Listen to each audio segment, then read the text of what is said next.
Chelsea. This month's episode is one that I'm really excited about. It's all about fixing up the front door on this large ranch home. Typically, the front door is a focal point and leaves a first impression when looking at a house, but the one here that belongs to my friend Amy kind of blends in and disappears into the home. But after today, that'll no longer be a problem. So come on, let's get started. Okay, so I know we want to update the color on the door, but are there any other problems that we should fix? Well, we have a big gap here. When the door's closed, you can see like the air still gets through in the wintertime and it gets really chilly in the house. And then the latch, it doesn't catch, so the girls can go in and out. We have to deadbolt. Okay. And then we really need to update this brass hardware finish. Okay, and I noticed too that the door doesn't even have a sheen to it, so they must have just primed the door and didn't even paint it. You can even see the old color that was on the door before, so. Looks like we've got our work cut out for us. Let's get started. For this project, we'll need sawhorses, a drop cloth, medium grit sandpaper with a dust mask and eye protection. Then we'll need plastic with masking tape, caulk and a putty knife, exterior paint with a paintbrush, pencil, tape measure, drill driver, a new door knocker, a couple of different drill bits to go with our peephole, a Phillips head screwdriver, a new handle set, and lastly, our weather strip seal. The first thing we need to do is protect the inside of Amy's house while we work outside. So we're removing the door and covering the opening with a sheet of plastic.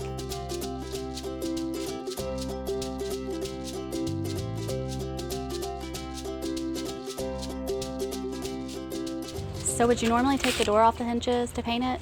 No, you don't have to. You can leave it on the hinges to paint it, but if you have the luxury of laying it out like this, it makes it easier, especially when we're doing all the other changes to it. Okay. So if you want to get started sanding with the grain, I'll go ahead and take off our old hardware. When refinishing a wood project like this door, always sand in the direction of the wood grain. It's important not to sand cross grain since that will tear the fibers of the wood and create sanding scratches. We're using 220 grit sandpaper to bring the door down to a smooth, paintable surface. So do you want to take this down to bare wood? No, we want to keep the white as our primer coat, so we're just cleaning it up a little bit. Okay. Look at this though. It must have been painted kind of the same color that we're going to paint it before. It does look almost the same. A putty knife is another useful tool for this project. It can easily remove thick, built-up paint much quicker than sandpaper, and I'm all about working smarter, not harder. Follow the knife with a little more sanding to smooth everything out. Another important tip when refinishing a door, always paint under cover. Whether you have access to a garage or a tent like we're using, it's best to plan ahead because you never know when your freshly painted door could get attacked by a fallen leaf or unexpected rain. Once the entire surface has been sanded smooth, it's time to remove all dust and debris. Okay, well there's no sense in putting new weather strip seal if you got holes in the door. So we're gonna seal up any cracks like this with our caulk. Sealing up these cracks will not only prevent air and moisture from entering Amy's home, it'll also make the cracks practically disappear. We're using a paintable latex caulk which will expand and contract, depending on the weather, along with the door. Latex caulk also works well in situations where you may need to feather out spots, like this one, where different layers of old paint meet. Using a damp sponge, apply light pressure to remove any excess caulk from the surface. This makes caulk cleanup really easy, and the clean, even lines will make you look like a pro.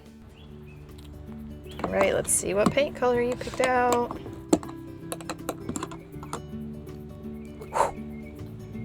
I like it. It looks greener than I thought it would too.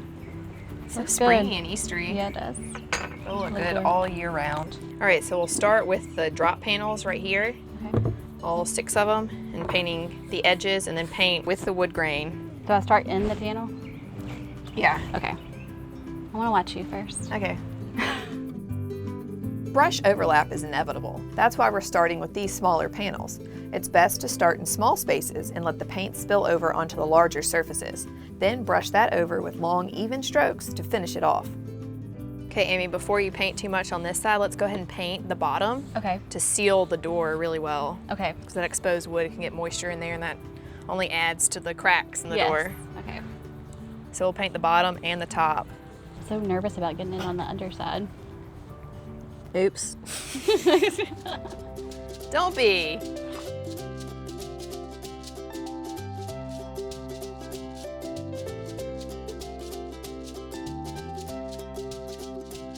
At least whenever we get the new locks put in and the new handsets, we won't have to worry about Miss Marion sneaking out the front door anymore. Oh my gosh, I bet that's unnerving. Our street's a little busy. It's going on really fast too. It is. That makes me feel better. Like we'll finish today. If this was an Amy and Tim project, it would be ongoing. Those don't go too well? No, they just last a long time. I think it's because of the babies, the you kids? know. Yeah. Yeah. We have to divide and conquer. Do you think your girls are going to like this color? Oh, they're going to love it in comparison to a white door. They like fancy A lot more pants. fun? Yes.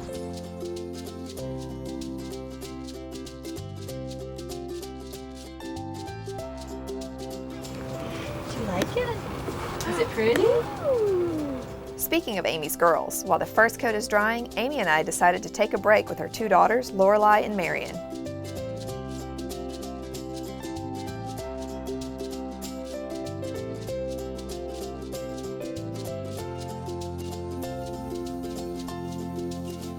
Once the first coat has completely dried, we're ready to paint the second. We're lightly sanding the entire surface, again with 220 grit sandpaper, to smooth out the door. Then we remove all dust before applying the second coat.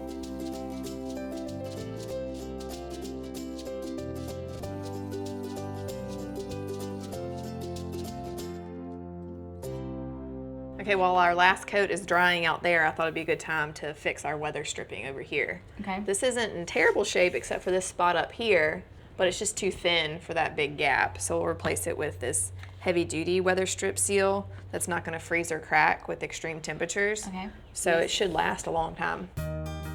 Before adding weather strip, it's important to clean the surface where it'll stick. So we're wiping down the door jamb with some rubbing alcohol. This package has enough weather strip to cover a standard size door. It's self-adhesive, so all you have to do is remove the backing and set it in place.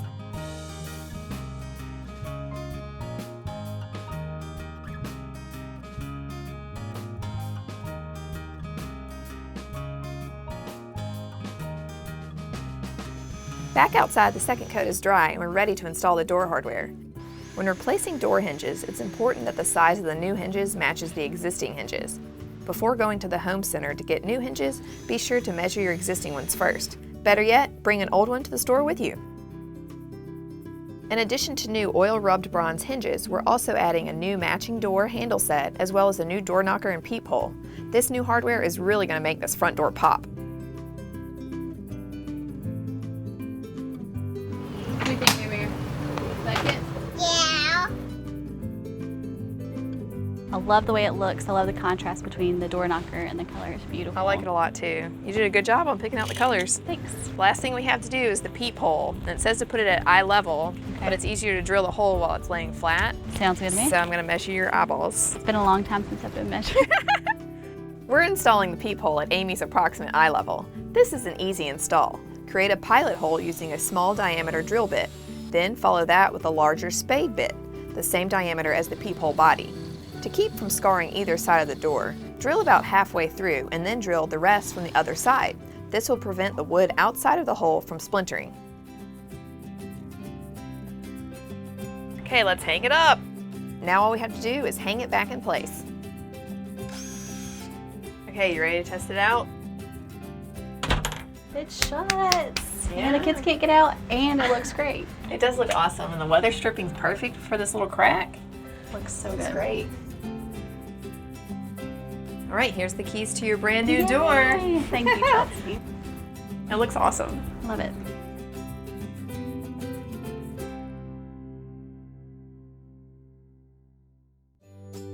I have so many ideas for upcoming projects. Follow along on Facebook so you don't miss out.